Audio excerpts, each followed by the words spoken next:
une personne. Alléluia. Que le Seigneur te bénisse. Que la grâce du Seigneur soit avec toi. Donc l'intercesseur, c'est celui qui intercède. Tu vas prendre ta Bible dans Ézéchiel chapitre 22, à partir du verset 23. La parole de l'Éternel me fut adressée en ces mots. Fils de l'homme, dis à Jérusalem, tu es une terre qui n'est pas purifiée, qui n'est pas arrosée de pluie au jour de la colère. Ces prophètes conspirent dans son sein comme des lions rugissants qui déchirent leur proie. Ils dévorent les âmes. Ils s'emparent des richesses et des choses précieuses. Ils multiplient les veuves au milieu d'elles. Ces sacrificateurs violent ma loi et profanent mes sanctuaires. Ils ne distinguent pas ce qui est saint de ce qui est profane. Ils ne font pas connaître la différence dans ce qui est impur et ce qui est pur. Ils détournent les yeux de mes sabbats et je suis profané au milieu d'eux. Ses chefs sont dans son sein comme des loups qui déchirent leur proie. Ils répandent le sang, pètent les âmes pour assouvir leur cupidité. Et ces prophètes ont pour eux des enduits de plaies, de vaines visions, des oracles menteurs. Ils disent, ainsi parle le Seigneur l'Éternel, et l'Éternel ne leur a point parlé. Le peuple du pays se livre à la violence, commet des rapines, opprime le malheureux et l'indigent, foule l'étranger contre toute justice. Je cherche parmi eux un homme qui élève un mur, qui se tienne à la brèche devant moi en faveur du pays, afin que je ne le détruise pas, mais je n'en trouve point. Je répandrai sur eux ma fureur, je les consumerai par le feu de ma colère. Je ferai retomber sur leurs œuvres, sur leur tête, dit le Seigneur. Alléluia, dit le Seigneur l'Éternel. Alléluia. Amen. Qui a suivi le test? Amen. Qui a suivi le test? Voilà.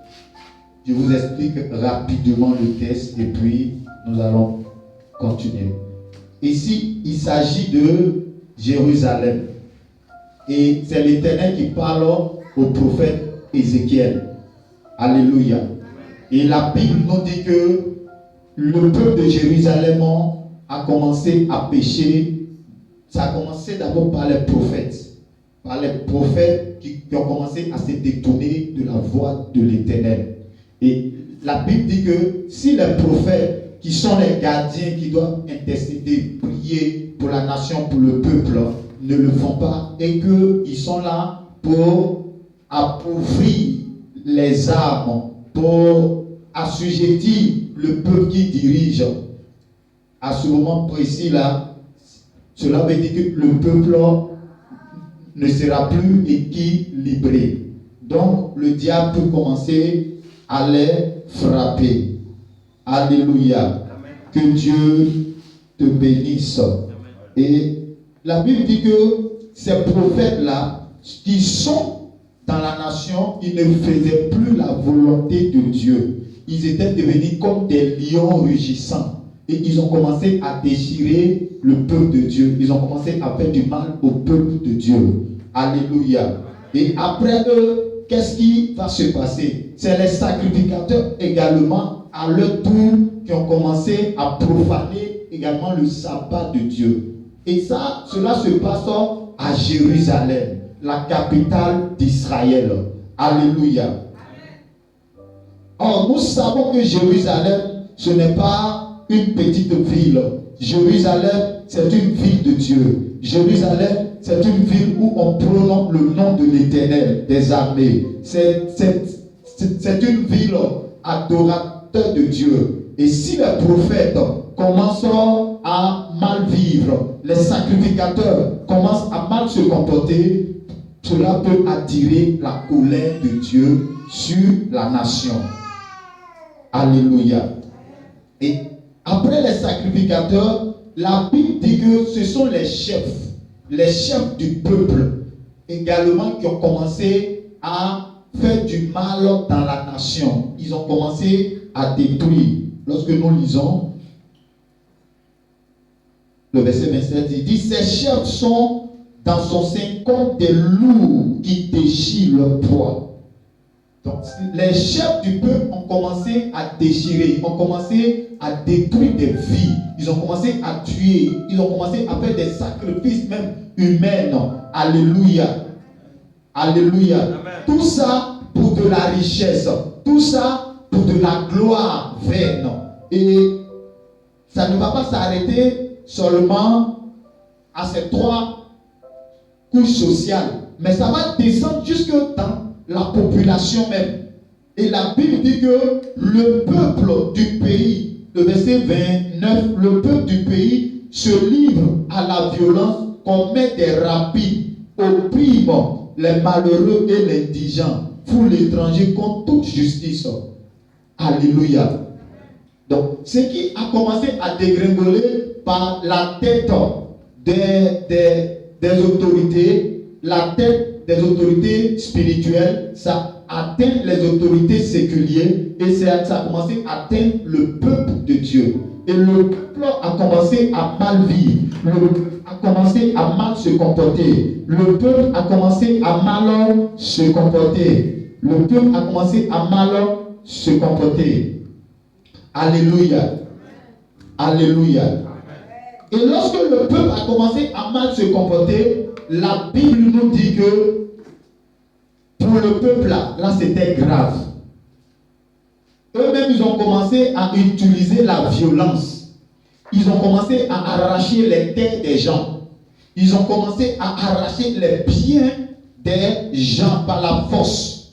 Et lorsque nous utilisons ce tableau et que nous le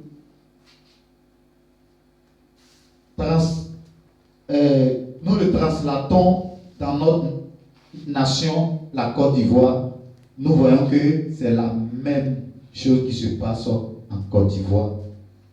Nous voyons que le sacrifice humain se manifeste dans notre nation. La violence se manifeste dans notre nation. Les prophètes ont commencé à mal se comporter dans la nation. Les pasteurs se comportent très mal. Les chefs se comportent très mal. Et tout cela, c'est pour de la gloire vaine. Et bien aimé, c'est que la destruction est imminente dans la nation. C'est que l'Éternel est déjà en colère. C'est que l'Éternel va détruire. Et la Bible dit que Dieu, comme il aime notre nation, la Bible dit que comme Dieu aime Israël, Dieu aime Jérusalem, la Bible nous dit au verset 30, c'est l'Éternel qui parle. Il dit, je cherche parmi eux un homme qui élève un mur, un homme qui se tient à la brèche devant moi en faveur du pays. Parce que lorsque nous remarquons, nous voyons que à cause des comportements, à cause des actes que les gens posent, la destruction peut arriver à n'importe quel moment. Et Dieu lui-même dit, il cherche un homme qui va défendre la cause du pays. Est-ce que ce soir, Dieu peut-il te trouver pour défendre la cause du pays? Est-ce que ce soir, Dieu peut trouver une femme, Dieu peut trouver une jeune fille, Dieu peut trouver un homme, Dieu peut trouver un serviteur de Dieu qui va défendre la cause de la Côte d'Ivoire? Est-ce que Dieu peut te trouver ce soir? Parce que mon Dieu demande, est-ce qu'il dit je cherche un homme qui élève un mur, un homme qui va se mettre à la brèche pour plaider à la faveur du pays. Alléluia. Le Seigneur est en train de te chercher ce soir. Il te cherche. Il te cherche. Le Seigneur te cherche. Le Seigneur est en train de te chercher. Il dit il cherche un homme. Il cherche une femme qui va plaider à la faveur de ce pays. Mais le Seigneur dit il ne trouve point. Bien aimé, si ce programme est organisé, c'est parce que l'Éternel m'a parlé. L'Éternel m'a parlé. Et le Seigneur a commencé à me parler. Il a commencé à me donner des visions successives. Il m'a parlé le jeudi 26 juin 2025 à partir de 2h30. Le Seigneur a commencé à me parler. Le Seigneur a commencé à me dire, mon serviteur, vu tout ce qui se passe dans la nation, je suis en train de te dire qu'il va avoir des troubles dans ta nation. Si tu ne te lèves pas, mon serviteur, effectivement, je vais détruire. Effectivement, le diable cherche à détruire ta nation. Bien-aimé, c'est pourquoi ce soir tu es là. Le Seigneur ne va pas s'arrêter là. Le Seigneur va m'interpeller encore le dimanche 13 juillet 2025. Le Seigneur m'a parlé. Le Seigneur a commencé à me montrer l'armée de Onussi. Or, nous savons que lorsqu'il y a Onussi, il y a l'armée de Onussi. C'est qu'il y a la guerre dans une nation. Bien-aimé, ce soir tu es là pour plaider pour que ces choses n'arrivent pas. Lorsqu'il y a une guerre, les Baals ne connaissent pas. Les Baals ne prient personne. En 2010-2011, on était à Abidjan. On a vu ce qui s'est passé. On a vu plusieurs personnes qui ont perdu la vie. Bien-aimés, les méchants se sont levés contre notre nation. Le diable s'est levé contre notre nation. Il cherche à faire le carnage dans notre nation. Il cherche à détruire les hommes dans notre nation. Il cherche à détruire la vie des jeunes gens, des femmes, des hommes. Mais ce soir, tu es là pour dire non. Tu es venu pour dire non. Est-ce qu'il y a quelqu'un qui est là pour dire non? La Bible dit dans le livre d'Osée chapitre 12 le verset 14. La Bible dit que par un seul prophète Israël est sorti d'Égypte. Et la Bible dit que par ce même prophète Israël fut gardé. Et ce soir, nous sommes plusieurs serviteurs de Dieu. Nous sommes plusieurs enfants de Dieu. Et si Moïse seul a pu garder le peuple, si Moïse seul a pu intercéder, si Moïse seul a pu plaider pour la cause du peuple de Dieu, bien-aimé, ce soir, tu es là pour plaider pour la cause de ta nation. Alléluia. Tu es là pour plaider pour la cause de la Côte d'Ivoire. Alléluia. Pour que l'Éternel ne détruise pas cette nation. Alléluia. J'ai appris qu'il y a des personnes qui se sont suscitées parce qu'ils se sont jetés dans les eaux. J'ai appris que d'autres se sont suscités parce que on les a sodomisés. L'homosexualité est en train de prendre de l'ampleur dans notre nation. Le lesbianisme se manifeste, la perversion se manifeste, la drogue se manifeste. Les jeunes gens n'arrivent plus à contrôler leur vie, à contrôler leur vice. Bien-aimé, ce matin, tu es venu pour arrêter ces choses. Tu es venu pour aider ta famille. Tu es venu pour aider ta nation. Tu es venu pour aider tous ceux-là qui sont en train de s'égarer. Ce soir, le Seigneur va-t-il te trouver? Ce soir, le Seigneur va-t-il te trouver? Alléluia. La Bible dit dans le livre de Jean chapitre 17, Jésus avait enseigné ses disciples. Et lorsque le Seigneur Jésus devait partir, la Bible dit qu'il avait commencé à intercéder. Alléluia. Lorsque tu lis Jean 17, à partir du verset 1, la Bible dit que le Seigneur a commencé à intercéder pour ses disciples. Il dit au Père, Père, pendant que j'étais dans le monde, ce que tu m'as donné, je les gardais, je les protégeais. Je les gardais. Mais Père, ce jour, je te demande, parce que j'ai accompli l'œuvre que tu m'as donnée, je te demande de garder ceci. Parce que eux, ils sont encore dans le monde. Or, moi, je ne suis plus du monde. Je retourne tourne vers toi, je repars vers toi. Jésus savait que l'intercession était une chose importante. Jésus savait que l'intercession pouvait sauver ses disciples. Jésus savait que l'intercession pouvait libérer ses disciples. Et la Bible dit que Jésus ne va pas s'arrêter là. Il va poursuivre. Il va dire, Père, je ne prie pas pour eux seulement, mais je prie aussi pour ceux qui vont croire à leur évangile, à l'évangile qu'ils vont annoncer. Oh bien-aimé, ce soir, le Seigneur a intercédé pour nous. C'est pourquoi aujourd'hui tu es là. Toi aussi à ton tour, le temps est arrivé pour que tu intercèdes pour une autre personne. Tu intercèdes en faveur de la nation. Alléluia.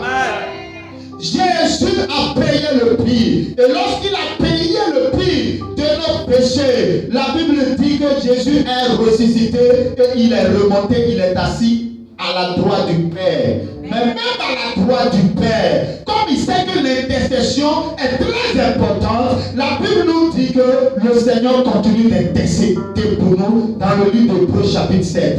Alléluia. La Bible dit qu'il intercède pour nous. Il continue d'intercéder pour nous. Ce soir, nous sommes là pour intercéder en faveur de notre nation. Bien aimé, il y a eu un dimanche. Nous avions posé une action prophétique ici. Mais l'action prophétique, le Seigneur a agréé l'action prophétique en faveur de la nation. Aujourd'hui, nous allons intercéder. Nous allons prier pour la nation. Pour que cette guerre, pour que la destruction que le Seigneur a montrée, cela n'arrive pas. Alléluia. Ta prière est importante pour ta nation. Ce soir, ne te minimise pas. Et ce que je suis en train de te dire, je sens la présence de Dieu parce que Dieu est d'accord avec ce que je suis en train de te dire. Ce soir, tu vas te lever et tu vas intercéder pour la nation. Il y a eu des prophéties qui ont été données par le patriarche Kakou Sévérin. Ces prophéties parlaient du réveil de la nation. Il parlait du réveil de l'Église. Ce soir, nous sommes là pour intercéder pour que ces choses arrivent dans notre nation. Les forces des ténèbres, la franc-maçonnerie, le mysticisme voient la gloire de cette nation et elle ne veut pas que ces choses. Alléluia. Ce soir, nous sommes là. Et je sais que le Seigneur va nous exaucer. Je l'ai toujours dit, ce n'est pas une grande armée qui délivre le roi, mais c'est une petite armée qui délivre le roi.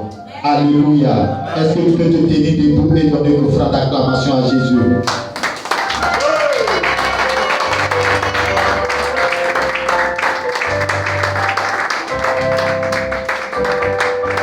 Nous allons refuser les morts dans notre nation. Nous allons refuser le trouble dans notre nation. L'intercesseur ne vient pas pour blâmer. L'intercesseur ne vient pas pour prendre une position. Mais l'intercesseur vient pour plaider. C'est vrai, ce que l'autre a posé est mauvais comme action. Mais toi, tu ne viens pas pour le condamner. Tu viens pour plaider pour que cette personne soit sauvée. Tu viens pour plaider pour que la nation soit sauvée. C'est vrai, la population de cette nation s'est mal comportée. Les dirigeants se comportent mal.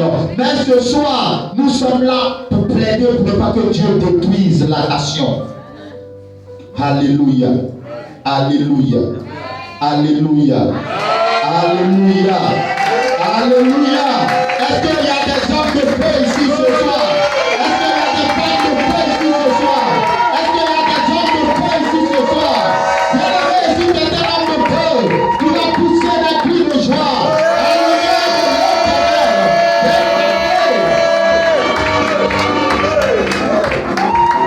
Gloire au Seigneur. Tu vas prendre le livre de Romains chapitre 8 et c'est par là que nous allons finir. Le livre de Romains 8, le verset 34. Romains chapitre 8, le verset 34.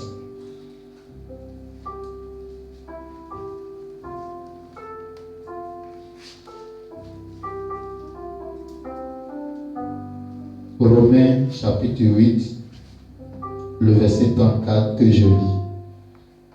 Il dit, qui les condamnera? Christ est mort, bien plus. Il est ressuscité et il est à la droite de Dieu et il intercède pour nous. Alléluia. L'apôtre Paul pose la question. Il dit, qui les condamnera? Il parlait du peuple d'Israël. Et aujourd'hui, nous parlons du peuple de la Côte d'Ivoire. Qui condamnera le peuple de la Côte d'Ivoire? Qui condamnera la nation ivoirienne? Est-ce les mystiques? Est-ce les satanistes? Est-ce le diable? Pour dire que cette nation doit être détruite. Il dit, qui te condamnera? Qui condamnera les membres de ta famille? Tu dois savoir que le Seigneur Jésus-Christ est mort pour nous. Il est mort pour la nation. Il est mort pour le peuple. Il est mort pour les péchés de la nation.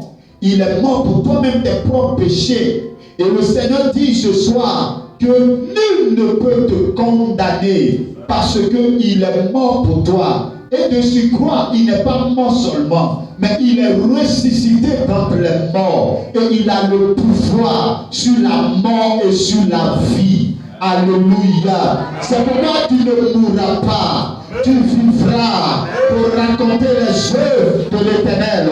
La nation ne sera pas détruite, mais elle vivra pour raconter les œuvres de l'Éternel. Alléluia. Que le Seigneur te bénisse. Que la grâce du Seigneur soit avec toi. Qui peut intercéder en faveur d'une personne? Qui peut intercéder en faveur de la nation? Celui qui peut intercéder, c'est celui-là qui est né de nouveau. C'est celui-là qui a donné sa vie à Jésus. C'est celui-là qui a fait de Jésus son Seigneur. C'est celui-là qui a fait de Jésus son Sauveur. Cette personne-là peut intercéder en faveur de sa famille, en faveur de sa nation, en faveur de sa communauté, en faveur du pays, en faveur des autorités, en faveur des chefs.